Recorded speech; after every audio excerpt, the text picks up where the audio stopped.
누가 주의 택하신 바 되어, 이런 제목으로 사도행전 강의를 이어가겠습니다.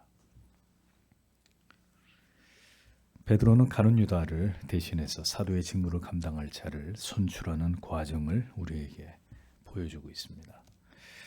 베드로와 함께한 11사도들은 즉각 이제 두 임무를 유다의 뒤를 이어서 사도의 직을 감당할 자로 천거한 것을 보게 됩니다. 주님의 일을 감당할 자는 내적인 증거와 외적인 증거가 필요합니다. 내적인 증거로는 하나님이 자신에게 사명을 주셨다는 것을, 하나님이 자신을 소명, 그 일로, 그 직분으로, 그 자리로 불러주셨다는 확신과 더불어서 그 다음에 외적인 증거로 그를 아는 모든 사람들이 그가 받은 그 사명과 소명에 대해서 많은 사람들이 분명한 동의와 그것에 합당한 지지를 보내주어야 되는 것이죠. 이것이 모든 사명자들이 갖추어야 될 두 가지 조건입니다. 내적인 증거와 외적인 증거.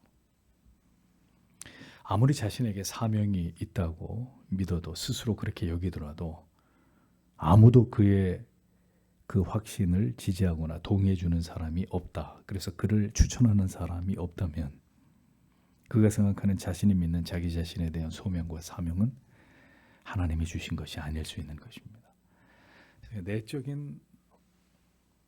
내적인 증거와 외적인 증거, 내적인 확신과 외적인 확신, 이 두 가지 모두를 가지고 있어야 그가 어떤 일이든 하나님이 부르셨다는 분명한 증거를 가진 자가 되는 것이죠. 11사도들에 의해서 두 사람의 인물이 천거되었습니다. 23절을 보십시오. 그리고 그들이 두 사람을 지명했다. 바사바라고 불리는 요셉을, 그는 유스도라는 별명이 붙었다. 그리고 마띠아를, 이렇게 두 사람을 소개하고 있습니다. 한 사람은 바사바라고도 하고 요셉이라고 하는 별명이 유스도라고 하는 자다. 그리고 또 한 사람은 마띠아다, 이렇게 소개를 하고 있습니다. 바사바, 요셉은 히브리식 이름입니다. 바사바는 안식일의 아들이란 뜻이고 요셉은 흔한 히브리식 이름입니다. 또 이 바사바의 별명이 있는데 유스도라는 별명이 있어요. 이 별명의 뜻은 정의,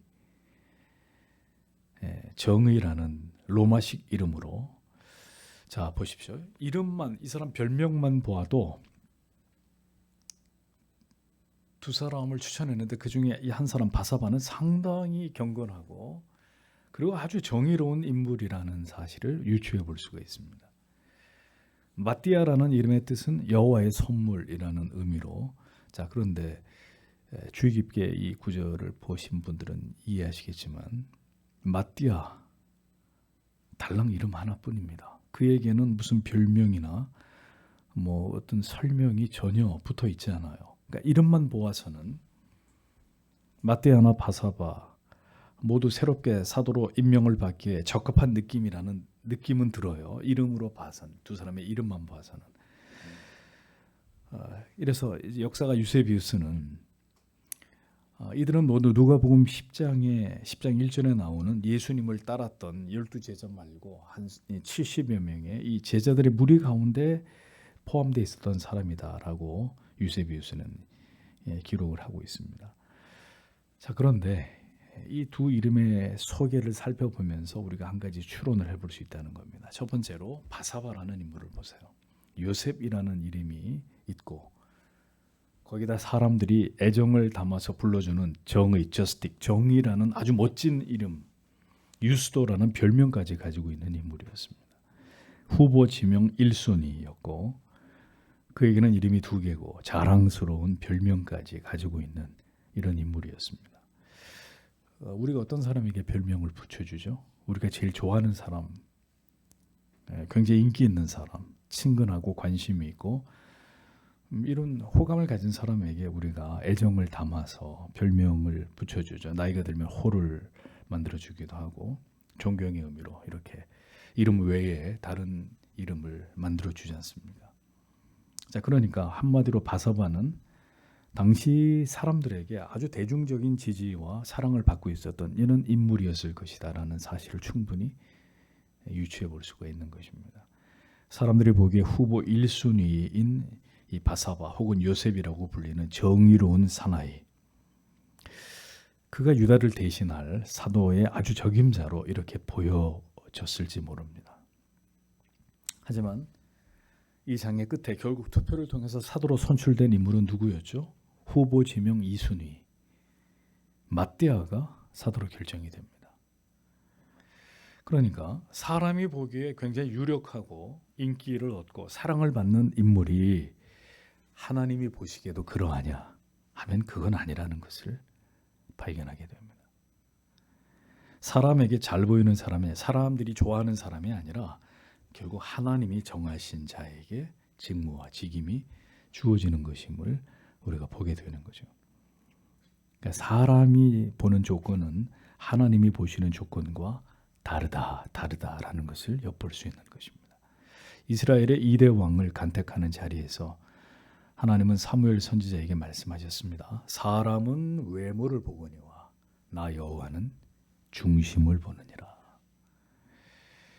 하나님이 보시는 기준에 합당한 사람이라야 그가 하나님의 일을 감당할 자가 되는 것이죠.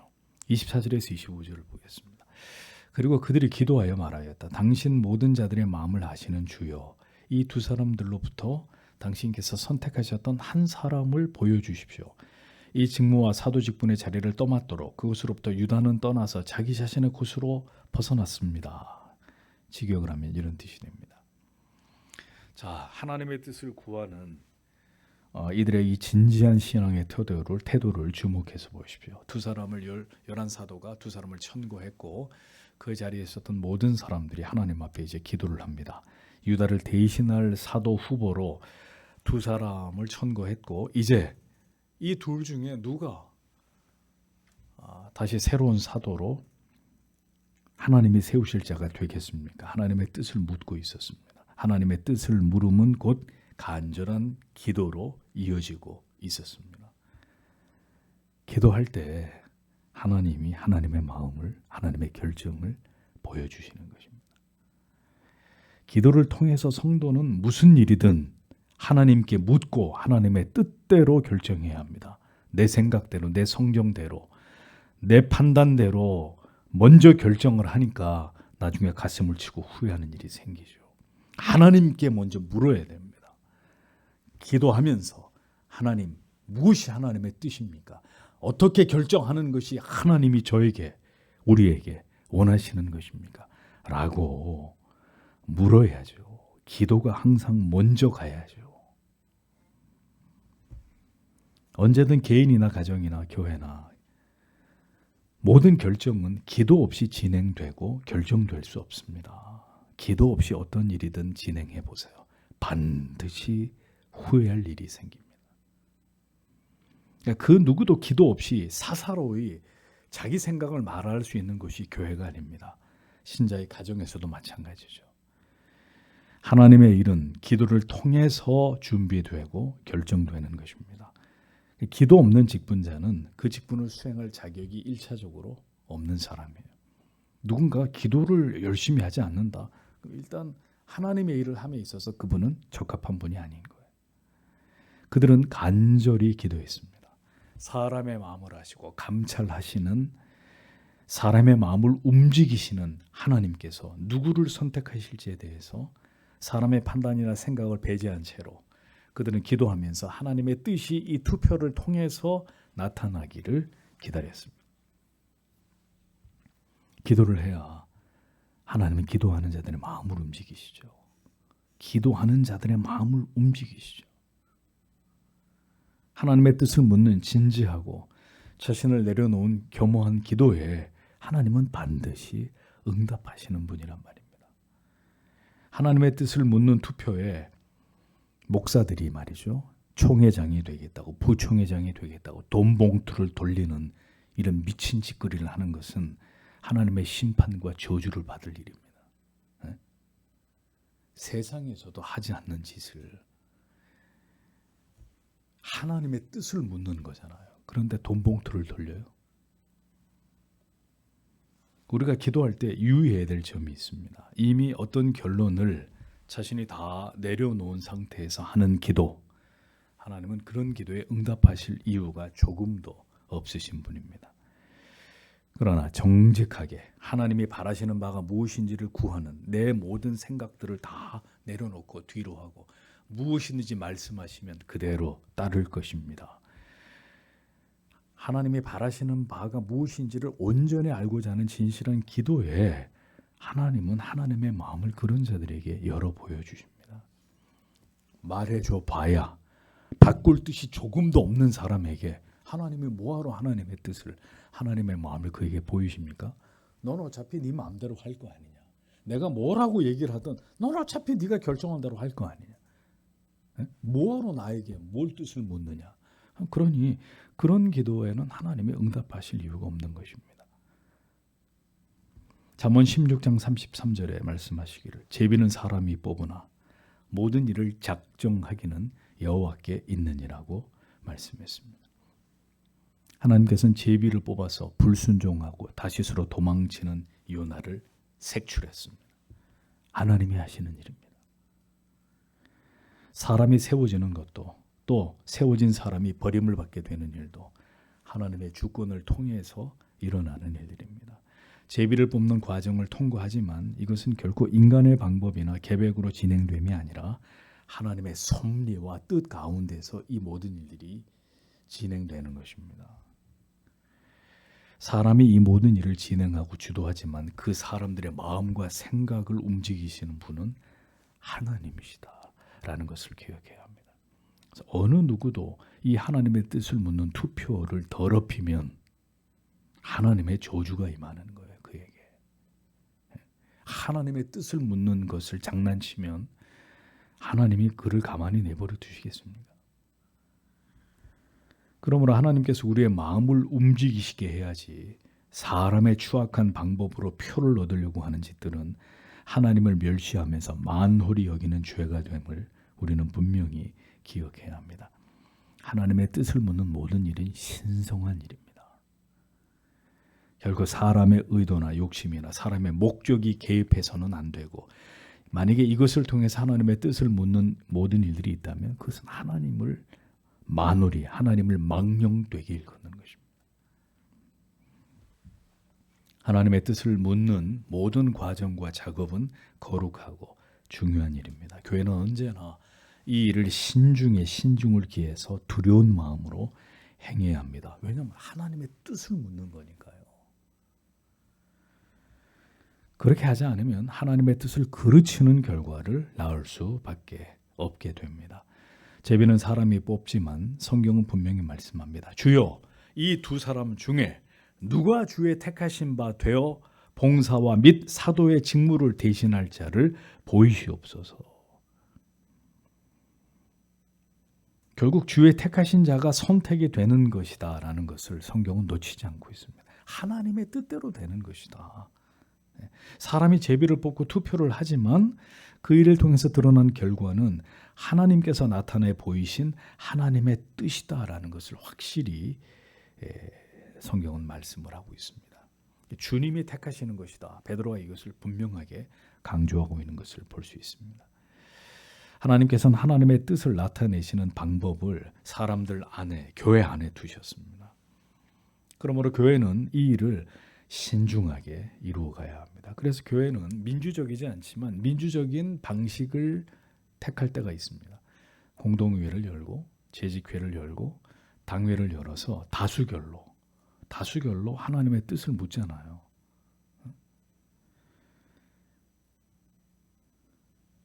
교회는 이 일을 그래서 하나님 앞에서 신중하게 해야 합니다. 그 일을 통해서 하나님의 뜻이 분명하게 드러나기를 사모하고 확신하면서 이 모든 일들을 하나님 앞에서 진행해 나가야 합니다. 여러분들이 많이 보셨을 겁니다. 사람이 사람을 잘못 세울 때 어떤 결과를 보게 됩니다. 결국 사울의 예가 우리에게 그것을 말해주잖아요. 하나님이 세우신 권위가 아닌 사람이 찬탈한 권위의 끝을 압살롬의 최후는 우리에게 분명하게 교훈해 주지 않습니까? 사람에 의해서 잘못 세워진 권위나 권력이나 직분이나 직위를 통해서 그 자신과 공동체가 그 민족이 위기에 처하는 일들이 일어났던 예를 성경은 우리들에게 여러 곳에서 그것을 보여줍니다. 자, 그러니까 우리가 이걸 생각해 봐야 돼. 하나님의 뜻에 의한 섭리이냐, 하나님의 허용이냐. 비슷한 말 같은데 전혀 다른 의미예요. 요셉이 국무총리가 되고 다윗이 왕이 되고 모르드게가 간악한 하만의 함정을 피해서 결국 왕에 의해서 높임을 받게 된 이 모든 일은 하나님의 섭리입니다. 하나님의 뜻과 계획이라는 것을 알 수 있습니다. 하지만 사람들의 성화에 못 이겨서 사울이 이스라엘의 왕이 된 일이나 에돔이나 암몬, 요압, 바벨론, 아수르 이방 민족과 나라에 세워진 잔인하고 포악한 그 왕들의 권위는 하나님의 섭리나 뜻이 아니라 악에 대한, 물론 넓게 보면 그것도 하나님의 섭리의 한 부분일 수 있습니다. 그러나 정확히 얘기하면 악에 대한 하나님의 허용인 거예요. 허용. 그것은. 왜냐하면 하나님은 악을 세우는 분이 아니기 때문이죠. 다만 악을 사용하시고 악인을 허용하실 뿐입니다. 잠언 16장 4절에 여호와께서 온갖 것을 그 쓰임에 적당하게 지으셨나니 악인도 악한 날에 적당하게 하셨느니라. 악인이 그가 가지고 있는 모든 악의 성품을 가지고 어떤 일들을 열심히 한단 말입니다. 이게 하나님의 뜻이야. 너 하나님의 뜻이 아니라 그 악인이 그 일을 열심히 하도록 허용하심으로 하나님의 어떠한 뜻을 하나님이 그것을 이용해서 그것을 허용하심으로 이루어가는 것일 뿐이에요. 하나님이 그렇게 등 떠밀어 가지고 네가 그 사악한 역할을 네가 좀 해야 되겠다. 네가 그렇게 나쁜 짓을 해라. 하나님이 그렇게 하시는 게 아니라 허용하시는 거예요. 하나님.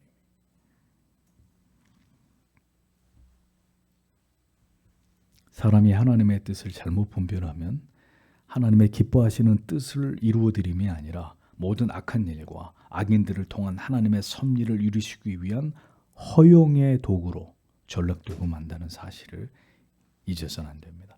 자, 그러면 왜 하나님께서는 직접 지목하시거나 지명하시지 않고 하나님이 이 사람 뽑아, 이 사람이 내가 택한 종이야. 아니 하나님이 직접 이렇게 지목하시면 될 텐데 그 자리에 있는 사람들을 통해서 왜 새로운 사도를 선출하시는 일을 하게 하셨느냐 하는 겁니다. 하나님이 처음부터 이름 딱 적어가지고 자, 이 사람이야. 이렇게 알려주시면 간단한 문제를 왜 하나님이 이런 과정, 이런 방법을 사용하셨느냐. 하나님께서는 우리로 하여금 하나님의 뜻을 묻는 그 신중함을 통해서 그리고 그 모든 일을 진행함에 있어서 하나님을 깊이 의식하고 의지하고 기도함으로 그 모든 일을 행하는 이 과정을 하나님이 중요하게 여기시고 그 일을 우리에게 맡기신 것을 하나님이 기뻐하시기 때문입니다. 그 모든 일에 대한 결과에 대한 책임을 그리고 우리 모두가 감당하기를 하나님이 원하셨기 때문입니다.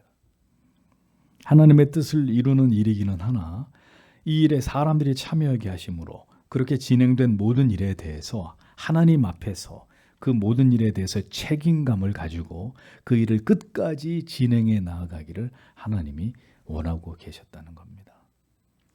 자기들이 선출한 인물이잖아요. 어찌 됐든 간에. 그러면 모두가 자신들이 참여해서 하나님의 선택하심을 드러냈기 때문에 결과가 딱 났으면 이제 이후로는 자신들에 의해서 선출된 사도에 대해서 그 사도권을 인정하고 복종하고 교회의 질서와 권위에 순복함으로 주님이 기뻐하시는 공동체를 세워나가야 될 의무와 책임을 하나님은 초대교회에 함께 부여하신 것이라는 거죠. 이 질서를 초대교회에 같이 하나님이 주시는 거예요. 너희가 내 앞에 기도해서 뽑았지 않느냐. 그래놓고 이 사도에게 거역하고 불순종하고 대항하면 너희는 곧 나에게 그렇게 하는 것이다. 하나님 이렇게 간주하시겠다는 거죠. 하나님께서는 오늘도 사람들을 세워서 하나님의 일에 필요한 사람들을 통해서 그 사람들을 친히 세우셔서 하나님의 뜻을 이루어 나아가십니다. 그런데 그 일은 하나님이 직접 행하시지 않고 그때나 지금이나 공회를 통해서 성도들을 통해서 이 모든 일들을 이루어 나아가기를 원하십니다.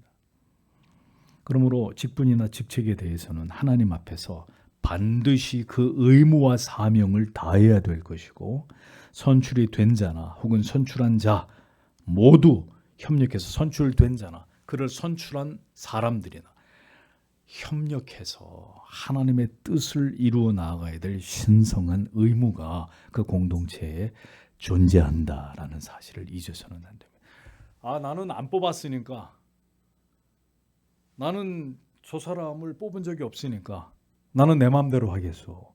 하나님의 법을 제 멋대로 해석하는, 하나님께 대항하는 사람이에요. 무질서한 사람이에요. 그러면 그 사람은. 자, 성도 여러분, 직분은 이렇게 귀한 일입니다. 하나님께 선택을 받는 일이기 때문입니다. 그런데 사사로이 그 직분을 받을 수 있겠습니까? 그러니 교회가 철저하게 교육을 진행하고 올바른 진리의 근거에서 성도님들을 혹은 직분자들을 훈련하고 그분들을 테스트하고 이런 과정을 통해서 하나님 앞에 일꾼을 세우는 것입니다. 이 일은 교회에게 주어진 중요한 일이 아닐 수 없습니다. 그래서 성경에서 우리에게 분명히 말씀하고 있잖아요. 디모데전서, 디도서에. 다른 것들은 그렇게 분명하게 명시하고 있지 않은데 장로의 자격, 집사의 자격, 성경이 왜 이걸 분명하게 명시를 했느냐. 교회 안에서 하나님의 일을 위임받아서 그 일을 감당하는 직분자가 이만큼 교회 안에서 중요하기 때문에 성경은 아주 구체적으로 이런 문제들을 다루고 있는 것입니다. 25절에 유다는 이를 버리었고 제 곳으로 갔나이다 하고 이렇게 적고 있습니다. 자, 베드로가 다시 한번 유다를 언급합니다. 유다가 사도에서 예수의 제자에서 제외된 것은 예언의 성취이고 하나님의 계획의 일부이심과 더불어서 결국 유다의 최후가 그렇게 되는 것에 대해서 베드로는 다른 시각으로 이것을 해석을 하고 있는 것을 보여줍니다. 즉 유다가 예수의 제자 사도에서 아웃된 것은 유다 자신의 의지도 분명히 작용되었다는 사실을 밝히고 있는 겁니다. 이것이 하나님의 계획과 뜻이긴 하지만 아까도 얘기했습니다. 하나님이 강제적으로 유다를 그렇게 만든 게 아니라 그렇게 한 것은 유다 자신의 의지적 선택, 그것이 분명히 작용했다라는 사실을 증언하고 있는 거죠. 유다는 이를 버리었고 버린 것의 주체가 누구예요? 유다란 말입니다.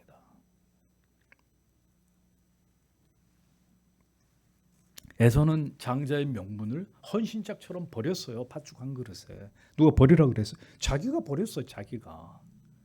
물론 그게 하나님의 뜻이었지만 버렸다는 건 뭘 뜻하는 것입니까? 뭘 버렸다는 거예요? 사명을 버렸다는 거예요.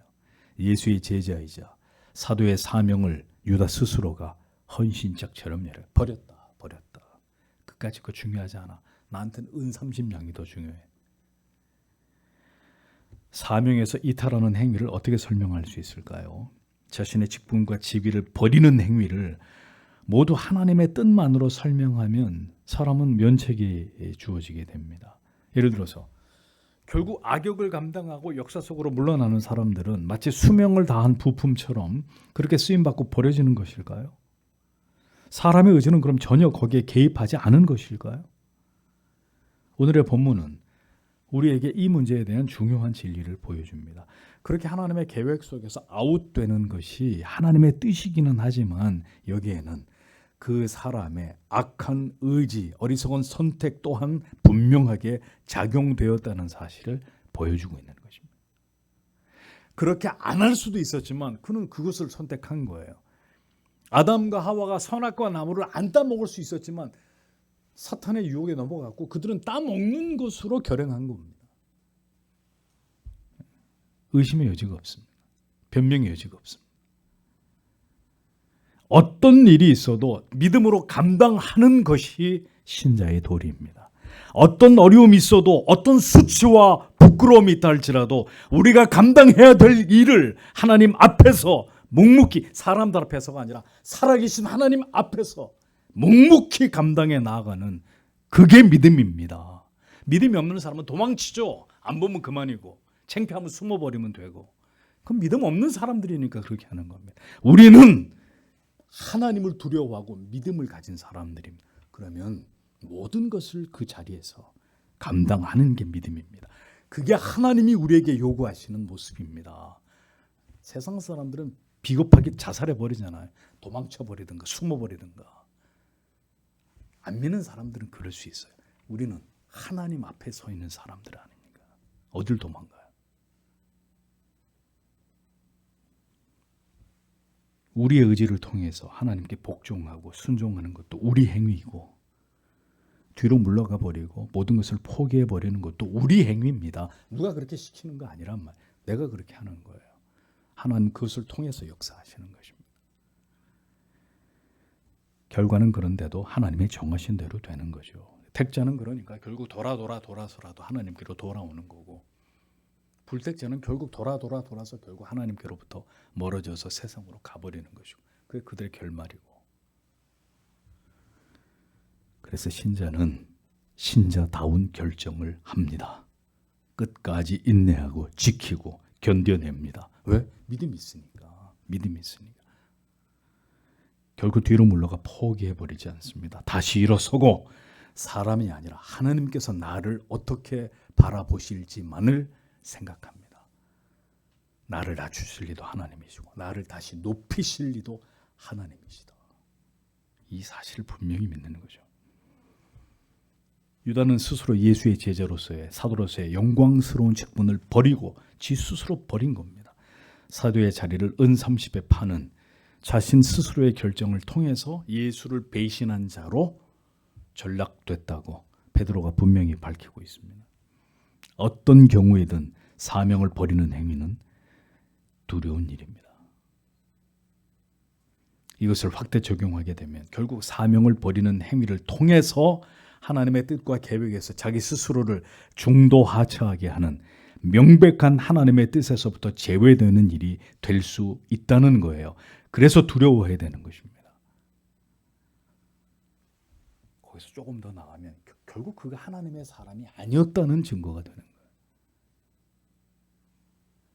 제 곳으로 갔나이다. 제 곳이 어디입니까? 제자의 사명을 버리고 원래 제자 이전의 삶으로 돌아갔다는 의미가 될 수 있고, 다른 의미는 이제 그의 영혼은 영원히 고통당하게 될 지옥에 던져지게 되었다는 이런 의미로 볼 수도 있겠습니다. 제 곳으로 돌아가 버린 한때의 사명자 유다. 새로운 사도를 선출하는 자리에서 왜 베드로 사도는 이렇게 하나님의 계획 속에서 영원히 아웃된 유다 이야기를 다시 끄집어내는 것일까요? 왜? 이것은 모든 사명자들이, 하나님의 사람들이 두려워해야 되고 염두에 두어야 될 일이기 때문입니다. 사명을 내려놓는 일, 자신에게 주어진 직무와 책임을 어떤 이유에서든 포기하는 일은 그렇게 간단하고 단순한 일이 아닌 것을 성경은 우리에게 아주 무게 있게 전하고 있습니다. 제 곳으로 돌아가 버리는 사명자들. 사실 이 말을 하고 있는 베드로와 다른 제자들도 이 부분에 있어서는 전과자들입니다. 자기도 예수를 부인했었고 갈릴리로 돌아와서 고기를 잡고 있었던 장본인들 아닙니까? 그러니까 사명자라 할지라도 한순간의 연약과 실수와 잘못된 판단으로 뒤로 물러가서 제 곳으로 돌아가게 되는 경우가 사명자 하나님의 자녀들에게도 일어날 수 있습니다. 하지만 중요한 것은 그가 틀림없이 주님께 부르심받은, 주님이 붙드시는 하나님의 사람이라면 반드시 회복되게 되어 있다는 거예요. 만약 그렇지 않다면, 제 곳으로 돌아가서 영원히 그곳으로부터 다시 돌아오지 않는다면 이것은 명백한 불택자가 되는 거죠. 영원히 하나님의 나라에서 제외되어 버린 교회 안에 있었던 예수의 제자였던 불택자 유다의 후예가 되고 마는 것입니다. 자, 벌써 올해도 10월달, 이제 10월이 지나면 2달밖에 남지 않았습니다. 어떤 이유에서든 받은 사명과 직분을 가볍게 여기고 있는, 혹은 중도에 포기한 혹 그런 분들이 계십니까? 두려운 마음으로, 회개하는 마음으로 이 말씀을 들으셔야 합니다. 저는 여러분들이 유다와 같이 되지 않기를 간절히 바랍니다. 그저 잠시 낙심하고 낭망해서 원래의 자리로 일시적으로 돌아갔었다면 기도하시고 성령의 은혜와 도우심을 구해서 빨리 복귀하는 분들이 되셔야 합니다. 하나님이 주신 사명을 기억하셔야 합니다. 임의로 절대로 벗어 던져버릴 수 없는, 내려놓을 수도 없는 거룩한 사명입니다. 제가 제일 화가 나는 게 교회 안에서 사명을 아주 우습게 생각하는. 아우 지긋지긋해, 빨리 좀 그만둬야지. 아우 지겨워 1년 동안에. 이건 누구한테 하는 얘기예요? 아니 목사한테는 그렇게 얘기할 수 있어요. 응? 근데 제가 드린 직분인가요? 제가 여러분들에게 임명한 직분인가요? 하나님 앞에서 받은 직분들 아닙니까? 그게 어떤 직분이든 간에. 응? 근데 뭐라고 말씀하시는 거예요 지금? 아우 지긋지긋해. 아우 이제 내년에 이제 아무것도 안 해, 쉬어야. 영원히 쉬세요. 그냥 영원히. 분명히 하나님의 심판이 있을 것이고 상과 벌이 그를 기다리고 있을 것입니다. 26절을 보겠습니다. 그리고 그들이 제비들을 그들에게 던졌다. 그리고 제비가 마띠아 위에 떨어졌다. 그래서 그가 11사도와 함께 한 자리를 부여받았다 라고 기록되어 있습니다. 쓸쓸하게 비참한 최후를 맞이하면서 퇴장하는 유다와 이제 다시 그의 인생에 찾아온 놀라운 기회를 붙들어서 사도 중에 한 사람으로 하나님 앞에 택함을 받은 사도로 편승하게 된 마띠아가 사도행전 1장의 마지막 부분에 절묘한 오버랩을 보여주면서 사도행전 1장의 막이 내리고 있습니다. 오늘 본문은 우리에게 사명이 무엇인지를 다시금 생각해 보게 합니다. 사명을 감당하는 일, 그 일의 중요성을 부디 성도 여러분 기억하십시오. 사명을 부여받고 사명의 자리에서 내려오는 이 모든 일은 당신이 결정하는 일이 아닙니다. 그것은 하나님께서 결정하시는 일입니다. 잊지 말아야 될 것은 사명을 부여받든 그 사명의 자리에서 이제 그만 내려오든 이 모든 일들을 두려움으로 해야 된다는 거예요. 두려움으로요. 여러분의 결정이 제 곳으로 돌아가는 유다의 결정과 같아서는 절대로 안 될 것입니다. 벅찬 가슴으로 제자 중에 한 사람으로 선택을 받았을 때의 유다는 오늘 흡사 마띠아의 그 마음과 같지 않았을까요? 처음에는 분명히 그랬을 것입니다. 그러나 유다는 결국 제 곳으로 가버렸단 말입니다. 다시는 돌아올 수 없는 곳으로 가버렸습니다. 가버린 정도가 아니라 그걸로 영원히 끝나버렸습니다. 그냥. 그러므로 주께서 사랑하시는 성도 여러분, 힘써 사명을 감당하십시오. 마띠아처럼 또 다른 새로운 사명으로 부름을 받고 선택을 받는 영광의 그 영광을 하나님 앞에서 누리고 그렇게 충성한 그 결과를 하나님 앞에서 받는 영광스러운 하나님의 자녀들이 되셔야 합니다. 얼마나 이게 영광스러운 일이고 기쁘기 그지없는 일입니까? 세상에서는 유명한 사람도 아니고 높임을 받아본 적도 인기를 얻었던 사람도 아니지만 이 세상에서는 그렇게 졸한 사람들이었지만 하나님의 나라를 위해서 섬긴 그 결과는 하늘에서 찬란히 빛나는 면류관을 여러분 모두가 받아 쓰게 되실 것입니다. 세상과 비교할 수 없는 그 영광이 이 땅에서 그리스도의 몸이신 교회를 위해 충성한 분들에게 예비되어 있다는 사실을 잊어서는 안 됩니다. 그러니 오늘도 이 사명에 대해서 마띠아의 케이스를 통해서 교회가 주시는 이 사명 직분에 대해서 올바른 지식을 가지시고 이후로 여러분들의 모든 삶을 주님의 몸된 교회를 위해 섬기시는 충성을 다하시는 하나님의 일꾼들이 주님의 몸을 위해 충성을 다하는 성도들이 되시기를 오늘도 주님의 이름으로 축복합니다. 기도하겠습니다.